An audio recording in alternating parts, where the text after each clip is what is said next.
Hallo und herzlich willkommen. Ja, hallo. Schön, dass du wieder dabei bist. Heute ist Tag 46. Wir lernen ja jeden Tag 15 neue Wörter zusammen. Das ist echt toll. Genau. Und bis Tag 60 bleiben wir auf Niveau A2. Und danach gehen wir gemeinsam auf das nächste Level, B1. Das ist der Plan. Ja, das schaffen wir zusammen. Du kannst übrigens auch die Shadowing-Technik benutzen. Ah, ja. Das heißt, wiederhole die Sätze einfach laut nach uns. Wiederholung hilft ja bekanntlich sehr beim Lernen. Das stimmt absolut. Einfach laut mitsprechen. Das trainiert die Aussprache und man merkt sich die Sätze viel besser. Mhm.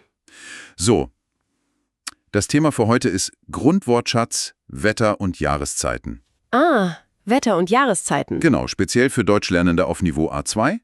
Wir helfen dir heute, 15 wichtige Wörter zu verstehen und, ja, auch anzuwenden. Super, Thema. Über das Wetter spricht man ja ständig, oder? So der klassische Smalltalk. Ja, genau. Deshalb ist es echt gut, wenn man da die wichtigsten Wörter kennt. Und wie immer, wenn wir alle 15 Wörter gut erklärt haben, erzählen wir euch am Ende noch eine kleine Alltagsgeschichte. Richtig. Und in der Geschichte kommen dann alle neuen Wörter vor. So siehst du, wie die Wörter im Satz funktionieren. Also bleib unbedingt bis zum Ende dabei. Okay, fangen wir an. Was ist denn so das ganz allgemeine Wort, wenn wir über draußen sprechen, über Regen, Sonne, Wind? Ich glaube, du meinst das Wetter. Genau, das Wetter. Das ist ein Substantiv, Neutrum, also das Wetter. Auf Englisch heißt das Weather. Das Wetter. Ganz einfach. Ein Beispielsatz wäre, das Wetter heute ist schön. Oder das Wetter ist heute nicht so gut. Stimmt. Ein wichtiges Basiswort. Und das Wetter, das ändert sich ja mit den Jahreszeiten. Sollen wir vielleicht damit anfangen, mit den Jahreszeiten? Gute Idee. Fangen wir doch mal an nach dem langen Winter. Was kommt da? Ah, da wird's wieder wärmer. Das ist der Frühling. Ja, genau. Der Frühling, das ist wieder ein Substantiv, maskulin, also der Frühling. Die englische Bedeutung ist Spring. Der Frühling. Mein Beispielsatz. Im Frühling singen die Vögel wieder. Schön, oder? Oh ja. Oder auch, im Frühling blühen die Blumen, alles wird wieder grün und bunt. Mhm.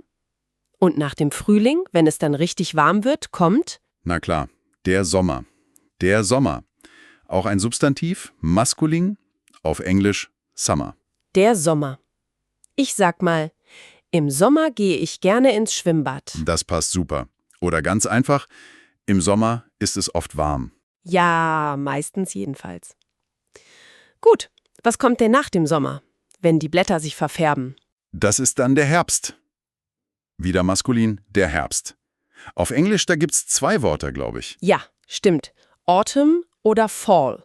Gut zu wissen. Genau, Autumn oder Fall. Der Herbst. Im Herbst ist es oft windig. Das stimmt. Ein typischer Satz ist auch, im Herbst fallen die Blätter von den Bäumen. Diese schönen bunten Blätter. Ja, rot, gelb, braun. Wunderschön eigentlich. So, und die letzte Jahreszeit im Kreis. Das ist dann der Winter. Maskulin, der Winter. Auf Englisch Winter. Der Winter. Im Winter ist es manchmal ganz schön Ja, kalt. Ja. Mein Satz? Im Winter trinke ich gerne heißen Tee. oh ja, sehr gemütlich. Oder einfach, im Winter ist es manchmal kalt. Okay, super. Das waren die 4 Jahreszeiten, Frühling, Sommer, Herbst und Winter. Jetzt lass uns mal über das typische Wetter sprechen. Was macht denn die Sonne so? Die Sonne, die scheint. Das ist ein Verb, scheinen. Auf Englisch to shine. Ah, scheinen. Und Achtung, das ist unregelmäßig. Das Perfekt ist, hat geschienen. Okay, scheinen hat geschienen. Muss man lernen, ein einfacher Satz. Die Sonne scheint heute. Ja, perfekt. Oder gestern hat die Sonne den ganzen Tag geschienen. Das war toll. Und wenn die Sonne scheint, wie nennen wir das Wetter dann? Mit einem Adjektiv. Dann ist es sonnig. Das Adjektiv sonnig. Englisch sunny. Sonnig. Leicht kommt von Sonne. Zum Beispiel. Morgen wird es sonnig. Oder wir hatten einen schönen sonnigen Urlaub. Ja, das wäre schön. Aber leider ist es ja nicht immer sonnig. Was passiert dann oft? Gerade im Herbst. Da regnet es. Genau. Das Verb ist regnen. Auf Ja. Englisch to rain. Das ist regelmäßig. Gut, regelmäßig. Regnen. Das Perfekt ist also ganz normal, hat geregnet. Regnen hat geregnet. Ein Beispiel. Es regnet schon den ganzen Vormittag. Mhm. Oder gestern hat es leider viel geregnet. Ja, das kennen wir wohl alle. Und wenn es viel regnet, wie ist der Tag dann? Das Adjektiv. Der Tag ist dann regnerisch. Das Adjektiv regnerisch. Englisch rainy. Regnerisch. Auch das leitet sich ja klar von Regen ab. Ein Beispielsatz. Heute ist ein regnerischer Tag. Genau. Oder das Wetter bleibt heute regnerisch. Okay, regnerisch. So, im Winter jetzt, wenn es richtig kalt ist. Da regnet es manchmal nicht, sondern Es schneit. Das Verb ist schneien. Auf Englisch to snow. Auch das ist wieder regelmäßig. praktisch. Schneien. Das Perfekt ist dann also hat geschneit. Schneien hat geschneit, zum Beispiel. In den Bergen schneit es im Winter oft. Ja. Oder letzte Nacht hat es zum ersten Mal geschneit. Das ist immer aufregend. Ja, finde ich auch. Okay, wir haben Sonne, Regen, Schnee. Was gibt's noch für Wetter, wenn sich die Luft stark bewegt? Gerade am Meer. Oder im Herbst. Ah, du meinst Wind. Der Wind weht. Das Verb ist wehen auf Englisch. To blow. Wehen. Ist das regelmäßig? Ja. Wehen ist regelmäßig. Das Perfekt ist hat geweht. Gut. Wehen hat geweht. Ein Beispiel. Der Wind weht heute aber stark. Ja, da muss man die Mütze festhalten. Oder gestern hat der Wind so richtig geweht. Und wenn der Wind so weht, wie ist das Wetter dann? Das Adjektiv dazu. Dann ist es windig. Das Adjektiv windig. Englisch windy. Windig. Kommt von Wind, klar. Ein Satz dazu wäre: Am Meer ist es oft windig. Stimmt, genau. Oder? Heute ist es sehr windig, zieh dir lieber eine Jacke an. Ein guter Tipp. Okay, jetzt haben wir schon viele Wetterarten: scheinen, regnen, schneien, wehen und die Adjektive: sonnig, regnerisch, windig. Lass uns noch kurz über die Temperatur sprechen. Wie ist es im Sommer meistens? Im Sommer ist es oft warm. Das Adjektiv warm. Auf Englisch ist es fast gleich, warm. Nur die Aussprache ist anders. Ja, genau. Warm. Achtung bei der Aussprache. Ein Beispiel: Das Wasser im See ist schon angenehm warm. Mhm. Oder einfach, mir ist warm. Und das Gegenteil von warm? Im tiefsten Winter. Dann ist es kalt. Das Adjektiv kalt. Auf Englisch cold. Kalt. Zum Beispiel: Im Winter sind die Nächte oft sehr kalt. Ja. Oder mein Kaffee ist schon kalt. Igitt. Boah, nee, das mag ich auch nicht. Aber kalte Nächte, das stimmt. Also warm und kalt. Wichtige Adjektive. Sehr wichtig. So, und ein letztes Wort für heute. Das Wetter ist ja nicht immer gleich, es bleibt nicht stabil. Morgens Sonne, mittags Regen. Was macht das Wetter da? Das Wetter wechselt. Richtig, das Verb ist wechseln. Auf Englisch to change. Genau, wechseln. Das ist wieder ein regelmäßiges Verb, das perfekt lautet: Hat gewechselt.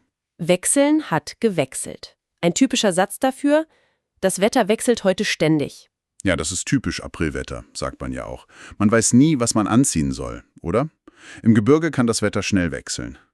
Super. Das waren sie, unsere 15 Wörter für heute zum Thema Wetter und Jahreszeiten. Puh, ja, eine ganze Menge. Sollen wir sie noch mal ganz schnell durchgehen? Gute Idee. Also die Substantive waren das Wetter, Weather, der Frühling, Spring, der Sommer, Summer, der Herbst, Autumn, Fall und der Winter, Winter. Mhm. Dann die Verben. Scheinen, to shine, hat geschienen. Regnen, to rain, hat geregnet. Schneien, to snow, hat geschneit. Wehen, to blow, hat geweht. Und wechseln, to change, hat gewechselt. Und zum Schluss die Adjektive. Sonnig, sunny, regnerisch, rainy, windig, windy, warm, warm und kalt, cold.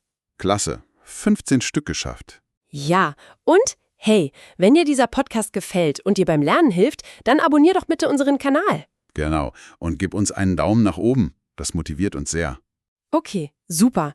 Jetzt kennst du also 15 wichtige Wörter zum Thema Wetter und Jahreszeiten. Und wie versprochen, kommt jetzt unsere kleine Alltagsgeschichte. Da kommen alle Wörter nochmal drin vor. Hör gut zu. Fangen wir mal mit dem Frühling an. Also, im Frühling, da wird das Wetter langsam wieder schöner. Es ist nicht mehr so furchtbar kalt. Es wird langsam warm. Manchmal regnet es zwar noch, das stimmt, aber die Sonne scheint schon öfter. Viele Tage sind richtig schön sonnig. Ja, der Frühling ist toll. Und dann kommt der Sommer. Im Sommer ist es meistens richtig warm, manchmal sogar heiß und oft sehr sonnig.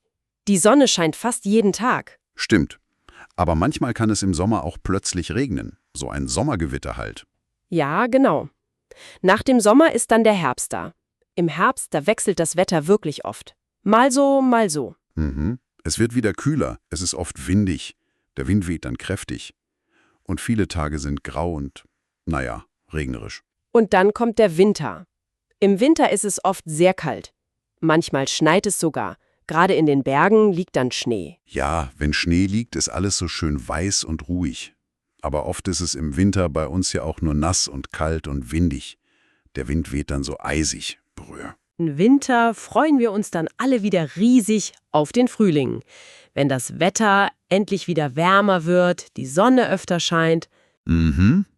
Und alles wieder anfängt zu blühen. Ja, dieser Kreislauf der Jahreszeiten, der wechselt eben jedes Jahr.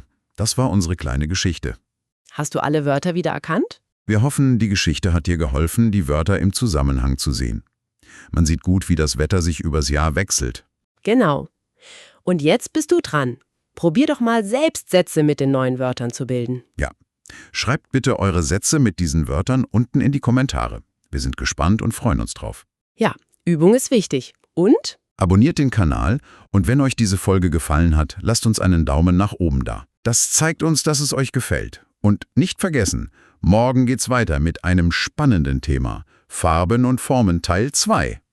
Ah ja, da wiederholen und erweitern wir wichtige Wörter zu Farben, Formen und wie man Dinge beschreibt. Also sei unbedingt wieder dabei. Genau. Bis morgen. Tschüss und mach's gut.